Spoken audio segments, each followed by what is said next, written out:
এই একমাত্র এই বান্দা কয়ে গেছিল একের পর এক যে না আওয়ামী লীগকে নিষিদ্ধ করতে হবে, এখনো কয়ে যাচ্ছে। আসিফ নজরুল সেই কিন্তু প্রথমে কইছিল আওয়ামী লীগ ঐতিহ্যবাহী দল, আওয়ামী লীগ নিষিদ্ধের পক্ষে সে না। শুনেন, আওয়ামী লীগ বাংলাদেশের স্বাধীনতা সংগ্রামে নেতৃত্ব প্রদানকারী দল। বিভিন্ন গণতান্ত্রিক সংগ্রামে এই দলটার অবদান ছিল। গত 15 বছর তারা যা করেছে সেটা তাদের ঐতিহ্যের সাথে যায় না। ব্যক্তিগতভাবে আমি বলছি, দল হিসাবে আওয়ামী লীগ নিষিদ্ধ করা মনে হয় না সমীচীন হবে। আওয়ামী লীগকে নিষিদ্ধ না করার পক্ষে একটা স্ট্রং গ্রুপ দাঁড়ায় গেছিল। মাহফুজ দেখেন কি কইছিল, আমি আওয়ামী লীগ নিষিদ্ধ করে দিব। নিষিদ্ধ করব, কিসের প্রক্রিয়া করব? আওয়ামী লীগ যারা বিশ্বাস করে, আওয়ামী লীগে যারা ইমান আছে যাদের, তাদেরকে আমি কিভাবে ডিল করবো? তারা তো আমার সোসাইটিতে আছে, তারা তো নাগরিক। সবাই শ্রী চৈতন্য শাস্তিছিল। হ্যাঁ, এই একমাত্র এই বান্দা কয়ে গেছিল একের পর এক যে না আওয়ামী লীগকে নিষিদ্ধ করতে হবে, এখনো কয়ে যাচ্ছে।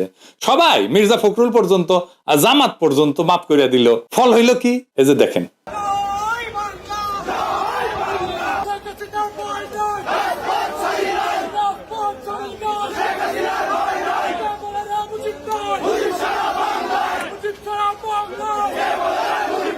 এখন দেখেন মাহফুজ করছে কি 1 ইঞ্চিও জমি ছাড়ি দেওয়া হবে না। এটা টু লেট মাহফুজ।